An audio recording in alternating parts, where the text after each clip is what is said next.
السلام علیکم ورحمۃ اللہ وبرکاتہ۔ الحمد للہ وکفا والصلاة والسلام علی عبادہ الذین اصطفیٰ خصوصاً علی سیدنا و نبینا و شفیعنا و مولانا احمد المجتبی محمد المصطفیٰ وعلی آلہ و اصحابہ ذوی الاجتباء والاہتداء وعلینا معہم وَلَهُمْ وَفِيهِمْ إِلَى يَوْمِ الْجَزَاءِ أَمَّا بَعْدُ فَأَعُوذُ بِاللَّهِ مِنَ الشَّيْطَانِ الرَّجِيمِ بسم اللَّهِ الرَّحْمَنِ الرَّحِيمِ وَكُلُوا مِمَّا رَزَقَكُمُ اللَّهُ حَلَالًا طَيِّبًا وَاتَّقُوا اللَّهَ الَّذِي أَنْتُمْ بِهِ مُؤْمِنُونَ صدق اللہ العظیم۔ پڑھیں الصلاۃ والسلام علیک یا رسول اللہ، الصلاۃ والسلام علیک یا حبیب اللہ، الصلاۃ والسلام علیک یا نبی اللہ وعلی آلک واصحابک یا نور اللہ صلی اللہ تعالی علیہ وسلم۔ میں نے جس آیہ کریمہ کی تلاوت کا شرف حاصل کیا، اللہ جل شانہ اس کے متعلق مجھے حق کہنے اور آپ سب کو حق سننے اور ہم تمام کو اس پر عمل کرنے کی توفیق رفیق عطا فرمائیں۔ میرے پیارے آقا صلی اللہ تعالی علیہ وسلم کی پیارے دیوانوں، اللہ تبارک و تعالیٰ کی عبادت اور بندگی بہت سارے حضرات کرتے ہیں اور ہم دیکھتے بھی ہیں، مگر کیا وجہ ہے کہ ہم جب دیکھتے ہیں کہ بہت سارے حضرات عبادت اور بندگی کی طرف گامزن ہوتے ہیں، ذکر کرتے ہیں، نماز پڑھتے ہیں یا اور کوئی اچھا کام کرتے ہیں، تو دل کبھی عبادت کی طرف مائل نہیں ہوتا، دل کبھی اس کی جانب متوجہ نہیں ہوتا۔ جو اس کی مٹھاس اور جو اس کی چاشنی میسر آنی چاہیے وہ چاشنی اس کی میسر نہیں آتی ہے، جو لطف اسے میسر آنا چاہیے وہ اسے سرور میسر نہیں آتا، وہ لطف اسے میسر نہیں آتا۔ حالانکہ وہ نماز پڑھ رہا ہے، حالانکہ وہ ذکر کر رہا ہے، حالانکہ وہ عبادت کر رہا ہے، حالانکہ وہ تسبیح و تحلیل کر رہا ہے، حالانکہ وہ بندہ ذکر و اذکار میں لگا ہوا ہے، مگر وہ سکون اسے میسر نہیں آتا، وہ طمانینت اسے میسر نہیں آتی۔ کیا کبھی ہم نے اس کے پیچھے جانے کی کوشش کی کہ وجہ کیا ہے، اس کا سبب کیا ہے؟ ذرا اس چیز کو بھی معلوم کریں۔ ساتھ ہی ساتھ اگر ہم دیکھیں کہ بزرگان دین اپنے اعتبار سے زندگی جو گزارا کرتے، وہ کس طریقے سے عبادت کرتے، وہ کس طریقے سے اپنی زندگی گزارتے، ذکر و اذکار کرتے، رات رات بھر سجدے میں رہتے، رات رات بھر قرآن مقدس کی تلاوت کرتے، رات رات بھر نوافل کی کثرت کرتے۔ جب وہ عبادت کرتے، وہ ذکر کرتے، انہیں سرور آیا کرتا تھا، انہیں لطف آیا کرتا تھا، اور وہ اس عبادت کے اندر محو ہو جایا کرتے تھے، وہ اس عبادت کے اندر مگن ہو جایا کرتے تھے۔ اے میرے پیارے آقا علیہ الصلاۃ والتسلیم کے پیارے دیوانوں، ہمیں اس چیز کے حوالے سے سوچنا بھی چاہیے، ہمیں اس چیز کے حوالے سے غور و فکر بھی کرنا چاہیے۔ ساتھ ہی ساتھ میں ہمارے لیے ضروری یہ ہے کہ اگر ہم چاہتے ہیں کہ جو ہم عبادت کریں تو اس کے ذریعے اللہ کا قرب حاصل ہو جائے، اللہ تبارک و تعالیٰ کی جو ہے بندگی جب ہم کریں تو اللہ کی رضا حاصل ہو جائے، ہمیں اس کا فائدہ میسر آئے، تو اس کے لیے ہمارے ضروری یہ ہے کہ ہم اس کے لیے عبادت اور بندگی کے ساتھ کچھ ایسے کام بھی کریں جس کی وجہ سے اس عبادت میں لذت بھی میسر آئے گا، اور پھر وہ عبادت قرب خداوندی کی دولت سے بھی مالا مال کریں گی، اللہ کی رضا بھی حاصل ہوں گی، اللہ تبارک و تعالیٰ کی خوشنودی بھی اسے حاصل ہوں گی۔ میرے پیارے آقا علیہ السلام کے پیارے دیوانوں، اللہ تبارک و تعالیٰ نے قرآن مقدس میں رزق حلال کے حوالے سے فرمایا وَكُلُوا مِمَّا رَزَقَكُمُ اللَّهُ حَلَالًا طَيِّبًا وَاتَّقُوا اللَّهَ الَّذِي أَنْتُمْ بِهِ مُؤْمِنُونَ۔ اور اللہ تبارک و تعالیٰ نے جو کچھ تمہیں حلال اور طیب رزق عطا فرمایا اس میں سے کھاؤ اور اللہ سے ڈرو جس پر تمہیں ایمان ہے۔ پتہ چلا کہ اللہ تبارک و تعالیٰ کی میں عبادت کرتے ہیں، ہم ایمان لائے ہیں، اب اللہ کا خوف اپنے دل میں بسانا ہے، اللہ کا ڈر اپنے دل میں بسانا ہے، اور جب بھی کمائیں یا کھائیں یا پہنیں یا جو چیز بھی استعمال کر رہے ہیں حلال کی طرف ہماری توجہ ہونی چاہیے، اللہ کا خوف اپنے دل میں بسائے۔ ورنہ بہت سارے اگر آپ دیکھیں تو رزق کے حوالے سے کوشاں تو ہوتے ہیں مگر ہم اس جانب توجہ نہیں کرتے، جو ہم نے کمایا گیا ہے وہ حلال ہے یا نہیں، ہم نے جس چیز کو جو ہے حاصل کیا ہے وہ حلال طریقے سے حاصل کیا ہے یا حلال طریقے سے حاصل نہیں کیا ہے، جس کی وجہ سے انسان کما تو لیتا ہے، دولت تو جمع کر لیتا ہے، اکٹھا مال کر لیتا ہے، مگر اس کے بعد بھی اسے سکون میسر نہیں آتا، اس کے باوجود بھی اسے قرار میسر نہیں آتا۔ میرے پیارے آقا علیہ الصلوۃ والتسلیم کے پیارے دیوانوں، جب بندہ اللہ سے نہیں ڈرتا ہے، صرف مال کو کمانے کی کوشش کرتا ہے، تو یاد رکھ لیجئے یہی مال اس کے لیے وبال بن جاتا ہے، اور اس سے جو دنیا کے اندر بھی اللہ تبارک و تعالیٰ کی عبادت اور اطاعت سے دور رہتا ہے، اور آخرت کے اندر بھی اس کے لیے ذلت و رسوائی۔ اس لیے یاد رکھیں، اللہ تبارک و تعالیٰ سے ڈرے۔ اللہ نے جو چیزیں حلال اور طیب رکھی ہے، جو رزق عطا فرمایا، اس میں سے اللہ تبارک و تعالیٰ نے کھانے کا حکم بھی عطا فرمایا۔ کیا آپ کو نہیں معلوم؟ اللہ اکبر، غوثیت مآب رضی اللہ عنہ مولا تبارک و تعالیٰ سے منسوب یہ مہینہ، حضور غوث اعظم کی بارگاہ میں جب خلیفہ پہنچا تھا، جو ہے خلیفہ ابو مظفر جب پہنچا، اور اس نے جب غوث اعظم کی بارگاہ میں کہا حضور آج آپ کوئی کرامت بتائیے۔ غوث اعظم رضی اللہ عنہ کی بارگاہ کے اندر کرامتوں کا ظہور ہوتا رہتا، آج آپ کرامت بتائیے۔ غوث اعظم پیران پیر دستگیر نے اس سے فرمایا تو چاہتا کیا ہے ذرا یہ تو بتا، اور اس موقع پر اس نے کہا کہ میں یہ چاہتا ہوں کہ آپ کرامت کے ذریعے سیب لے کر آئیں۔ سیب کا کوئی زمانہ نہیں تھا اس موقع پر، کہا کہ آپ جو ہے کرامت کے ذریعے سیب اگر لے آئیں تو بہت اچھی بات ہوں گی۔ غوث اعظم نے اپنے ہاتھ کو آسمان کی طرف یعنی ہوا کی طرف بلند کیا اور ہلایا، جیسے ہی ہلانا تھا دونوں ہاتھ میں سیب آ گئے۔ اللہ اکبر، ایک سیب اسے دیا، ایک سیب اپنے ہاتھ میں رکھا۔ اب دیکھے، اس نے دیکھا، دیکھ کر حیران ہو گیا، یہ سیب کا زمانہ تو نہیں ہے، مگر غوث اعظم کی کرامت کہ سیب نمودار سیب دکھ رہا ہے۔ اللہ اکبر، اب اس کے بعد ان دونوں سیب کو کاٹا گیا۔ ایک سیب کو جب کاٹا گیا تو وہ صاف اور شفاف ہے، جس میں سے خوشبو نکل رہی ہے، اور دوسرے سیب کو جب کاٹا گیا تو اللہ اکبر وہ بدبودار بھی ہے، اس سے کیڑے نکل رہے ہیں۔ وہ دیکھ کر حیران ہے، کہنے لگتا ہے یہ کیا بات ہے، دو سیب آئے، ایک سیب صاف اور شفاف ہے جس میں سے خوشبو بھی نکل رہی ہے، مگر یہ دوسرا سیب ہے جس سے کیڑے نکل رہے، اس کی کیا وجہ ہے؟ غوث اعظم پیران پیر دستگیر نے اس موقع پر ارشاد فرمایا سن، یہ ایک سیب جس سے کیڑا نکل رہا ہے یہ تیرا ہاتھ، یعنی ظلم کرنے والے کا ہاتھ لگ گیا جس کی وجہ سے یہ سیب کی ایسی حالت ہو گئی۔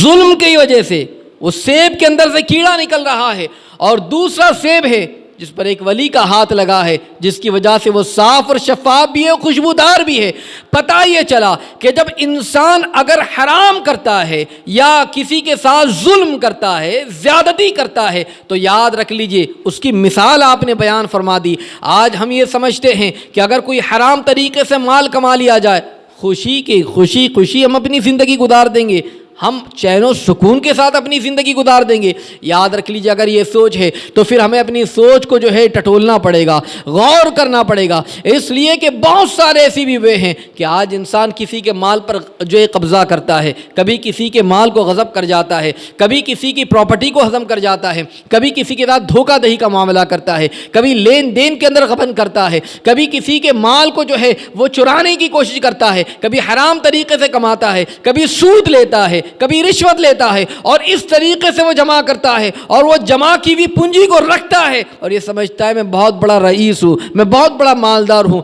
یاد رکھ لینا، اس طریقے سے اگر تم نے ظلم کرتے ہوئے، لوگوں کے ساتھ ناانصافی کرتے ہوئے اگر مال کو کمایا ہے تو مال تمہارے لیے بھلا ثابت نہیں ہوگا، اس سے تمہارے لیے فائدہ نہیں ہوگا۔ جیسے ظالم کا ہاتھ سیب پر لگا تو وہ سیب کیڑے والا بن گیا، اسی طریقے سے جس چیز پر ہاتھ رکھو گے یاد رکھو اللہ کی ناراضگی حاصل ہونے والی ہے، رضائے الہی کبھی بھی حاصل نہیں ہو سکتی ہے۔ اس لیے حلال طریقے سے اگر کماؤ گے تو اللہ تبارک و تعالیٰ اس میں برکت عطا فرمائے گا۔ وہ سیب جو صاف اور شفاف اور خوشبودار سیب جو نظر آ رہا ہے، پتہ یہ چلا کہ اگر حلال طریقے سے مال کو کمایا جائے اللہ تبارک و تعالیٰ اس میں برکت بھی عطا فرمائے گا، اللہ کی رضا حاصل ہوگی۔ آپ دیکھیں قرآن مقدس کے اندر اللہ رب العزت ایک اور مقام پر ارشاد فرماتا ہے فَكُلُوا مِمَّا رَزَقَكُمُ اللَّهُ حَلَالًا طَيِّبًا وَاشْكُرُوا نِعْمَتَ اللَّهِ إِن كُنتُمْ إِيَّاهُ تَعْبُدُونَ۔ اللہ ارشاد فرماتا ہے کہ تم اللہ تبارک و تعالیٰ کی دی ہوئی حلال طیب رزق کو کھاؤ اور اللہ کا شکر ادا کرو اگر تم اس کی عبادت کرتے ہو۔ اللہ تبارک و تعالیٰ نے جو نعمتیں عطا فرمائی ہے، اور یہ بات یاد رکھیں کہ انسان کے مقدر میں جتنا رزق ملنا ہے اتنا اسے ملے گا، جب تک کہ اس کے مقدر میں جتنا رزق لکھا جا چکا ہے، جب تک کہ وہ حاصل نہیں کر لیتا اسے موت نہیں آئے گی۔ موت آنے سے پہلے تک اتنا رزق وہ حاصل کرے گا، اب وہ اس کی مرضی ہے وہ حلال طریقے سے کمائے یا حرام طریقے سے کمائے، اتنا رزق اسے ملنا ہے، جلد ملے یا دیر سے ملے مگر اتنا اسے رزق ملنا ہے۔ اب وہ انسان کمانے کی حرص کے اندر اگر جلدی کمانے کی سوچتا ہے تو کبھی کسی کے ساتھ برائی بھی کر بیٹھتا ہے، مگر یاد رکھے جتنا اس کے مقدر میں لکھا جا چکا ہے اتنا ملنا ہے، تو جب اتنا ملنا ہی ہے تو حلال طریقے سے کیوں نہ کمایا جائے۔ اللہ اکبر۔ حضور غوث اعظم پیران پیر دستگیر رضی اللہ عنہ مولا تبارک و تعالی جن کی تقلید کرتے حضرت امام احمد ابن حنبل رضی اللہ عنہ مولا تعالیٰ عنہ کی، میں ان کی زندگی کی ایک بات آپ کو بتاؤں تاکہ آپ کو پتہ چل جائے کہ بزرگان دین کی اگر زندگی کو دیکھو، اللہ والوں کی زندگی کو دیکھو، وہ کتنی احتیاط کیا کرتے تھے، اور آج ہم ان کے نام لیوا ہے، آج ہم ان کو چاہنے کی بات کرتے ہیں، آج ہم ان کے پیروکار ہونے کی بات کرتے ہیں، مگر ہماری زندگی کیسی ہے۔ حضرت امام احمد ابن حنبل رضی اللہ عنہ مولا تبارک و تعالیٰ عنہ کے لیے ایک مرتبہ جب روٹی آپ کی بارگاہ میں پیش کی جانے والی تھی، جب روٹی آپ کے لیے تیار کی جانے والی تھی، تو آپ کے صاحبزادے نے جب دیکھا کہ روٹی تیار کرنی ہے اور حضرت امام احمد ابن حنبل کی بارگاہ میں پیش کرنا ہے، تو صالح بن احمد کے پاس جا کر کچھ خمیر لے آئے اور لانے کے بعد روٹی کو تیار کیا، روٹی تیار کر کے حضرت امام احمد ابن حنبل کی بارگاہ میں پیش کیا۔ جب روٹی کو پیش کیا تو اس موقع پر حضرت امام احمد ابن حنبل نے روٹی کو دیکھ کر فرمایا یہ روٹی کیسی ہے؟ گویا کہ حکم یہ فرما رہے، پوچھ یہ رہے کہ روٹی کہاں سے تیار کی گئی ہے، یہ روٹی کس طریقے سے تیار کر کر لائی گئی ہے؟ تو آپ کے صاحبزادے نے عرض کیا حضور آٹا تو گھر کا ہے، خمیر صالح بن احمد کے پاس سے لائی گئی ہے۔ اللہ اکبر۔ آپ نے پھر کہا کہ یہ ہمارے لیے مناسب بھی نہیں ہے، آپ نے کھانے سے انکار کر دیا، فرمایا کہ یہ 1 سال منصب قضات پر رہا ہے تو اب یہ ہمارے لیے مناسب نہیں ہے، ہم اسے استعمال نہیں کریں گے۔ گویا کہ آپ یہ فرما رہے تھے کہ یہ قضات کے عہدے پر تھا، اور جو قاضی ہوتے ہیں وہ کبھی کبھار رزق حلال کی طرف توجہ نہیں کرتے ہیں، وہ رشوت بھی لے لیتے ہیں، وہ اس چیز کا لین دین بھی کر لیتے ہیں، وہ حلال کے بجائے حرام کی طرف بھی کبھی کبھی مائل ہو جاتے ہیں، اس لیے آپ نے فرمایا یہ ہمارے لیے مناسب نہیں ہے، اور آپ نے یہ کہہ کر کھانے سے انکار کر دیا۔ اللہ اکبر۔ اور پھر اس کے بعد آپ نے فرمایا جب پوچھا گیا کہ حضرت اب اس روٹی کا کیا کیا جائے، کیا کریں ہم اس کا؟ آپ نے فرمایا کہ کوئی اگر سائل آ جائے، کوئی اگر مانگنے والا آ جائے تو مانگنے والوں کو پوری کیفیت بتانا، اس کو بتانا کہ آٹا جو ہے وہ احمد کے گھر کا ہے اور خمیر جو ہے وہ صالح کے گھر کا ہے، اور پھر اس کے بعد یہ بھی بتانا احمد ابن حنبل نے کھانے سے انکار کر دیا ہے، اب تیری مرضی ہے، اگر وہ لے لے اور اس چیز کو ایکسیپٹ کر لے تو اسے دے دینا۔ اللہ اکبر۔ فرماتے ان کے صاحبزادے 40 روز تک گھر کے دروازے پر وہ روٹیوں کو رکھا گیا کہ اگر کوئی سائل آئے، کوئی مانگنے والا آئے تو پھر اسے وہ روٹی دی جائے، مگر 40 دن گزر گئے، کوئی سائل نہ آیا، کوئی مانگنے والا نہ آیا۔ اب اس کے بعد دیکھا کہ روٹیاں خراب ہو چکی ہے تو اسے کسی نے جا کر دریائے دجلہ میں ڈال دیا، دریائے دجلہ میں ڈال دیا۔ حضرت امام احمد بن حنبل کو جب پتہ چلا کہ وہ روٹیاں جس کے کھانے سے آپ نے انکار کیا تھا وہ دریائے دجلہ میں ڈال دی گئی ہے، تو آپ نے دریائے دجلہ کی مچھلی کو کھانے سے بھی انکار کر دیا کہ میں نہیں جانتا کہ وہ روٹیاں جو دریائے دجلہ میں ڈالی گئی اسے پتہ نہیں کس مچھلی نے کھایا ہو سکتا ہے وہی مچھلی میرے پاس آ جائے۔ اللہ اکبر۔ یہ بزرگان دین کا طریقہ کہ وہ جانتے تھے یہ کام ایسا ہے کہ جو رشوت کا لین دین بھی ہو سکتا ہے، جس میں ناجائز طریقے سے بھی مال کو لیا جا سکتا ہے، تو آپ نے اس کے یہاں سے کھانے کا انکار کر دیا۔ آج کیفیت یہ ہے، ہم انہی بزرگوں کو ماننے کی بات کرتے ہیں، انہی کا نام لیتے ہیں، مگر آج بتائیے ہمارے معاملات کیسے ہیں؟ کیا آج ہم اپنی کمائی کے حوالے سے غور و فکر کریں؟ واقعی کیا ہماری کمائی جو ہے، کیا ہم دوسروں کے مال کو غصب نہیں کرتے ہیں؟ آج اگر دیکھیں ناپ تول کرنے والا ناپ تول میں کمی کرتا یا نہیں کرتا، وہ اس کے حوالے سے سوچے۔ اگر کوئی بیچنے والا جو فروخت کرتا ہے، کسی بھی چیز کو بیچتا ہے، تو وہ اپنے حوالے سے دیکھے کہ میں جو چیز فروخت کر رہا ہوں کیا اس میں دھوکہ تو نہیں دے رہا ہوں, کیا مال جو ہے وہ صحیح طریقے سے حاصل کر رہا ہوں یا نہیں حاصل کر رہا ہوں. ایک انسان جو کسی بھی عہدے پر ہے وہ یہ سوچے کہ کیا میں رشوت کا لین دین تو نہیں کرتا, میں سودی لین دین تو نہیں کر رہا ہوں. اللہ اکبر. آج یہ اس چیز کو حوالے سے دیکھنے کی ضرورت ہے. آج معاملات یہاں تک کہ آ گئے ہیں کہ اللہ اکبر, دولت کے نشے میں آنے کے بعد ایک بھائی بھائی کا دشمن ہو رہا ہے, باپ بیٹے کا دشمن ہو رہا ہے, زمین و جائیداد کو لے کر پڑوسی پڑوسی کا دشمن ہو رہا ہے, اور اس طریقے سے مال کو غلط طریقے سے حاصل کرنے کی کوشش کرتا ہے, اور وہ چاہتا ہے کہ مال کو میں حاصل کر لوں اور سب سے بڑا رئیس میں بن جاؤں, سب سے بڑا مالدار میں بن جاؤں. یاد رکھ لینا, اس طریقے سے مال تو حاصل کیا جا سکتا ہے, مگر وہ مال کو حاصل کر لینے کے بعد جو حرام طریقے سے مال حاصل کیا جائے تو پھر عبادت میں لذت کہاں حاصل ہوگا, عبادت میں سرور کیسے میسر آئے گا. اس لیے اللہ تبارک و تعالیٰ سے ہمیشہ ڈرتے رہنا چاہیے. اللہ تبارک و تعالیٰ نے حلال کھانے کا حکم عطا فرمایا, شیطان کی پیروی ہرگز ہرگز نہ کرے, اس لیے کہ شیطان تو حرام کی طرف مائل کرنے کی کوشش کرتا ہے, وہ تو اس طرف لے جانے کی کوشش کرتا ہے کہ انسان تو جو ہے حرام کی طرف توجہ کر, اس میں تو جلد سے جلد مالدار بن جائے گا. مگر ہماری یہ ضروری ہے کہ جو حکم خدا ہے اس پر عمل کرے. اور کیا اللہ نے فرمایا, یا ایھا الناس کلوا مما فی الارض حلالا طیبا ولا تتبعوا خطوات الشیطان انہ لکم عدو مبین. کہ اللہ تبارک و تعالی, اے لوگ جو فرمایا گیا کھاؤ حلال اور طیب کھاؤ, شیطان کے قدم پر قدم نہ رکھو, اس کی پیروی نہ کرو, اس لیے کہ وہ تمہارا کھلا ہوا دشمن ہے. شیطان کبھی بھی بھلا نہیں چاہے گا, بلکہ وہ تو یہی چاہتا ہے کہ انسان حرام کی طرف گامزن ہو جائے اور پھر اس کی عبادت,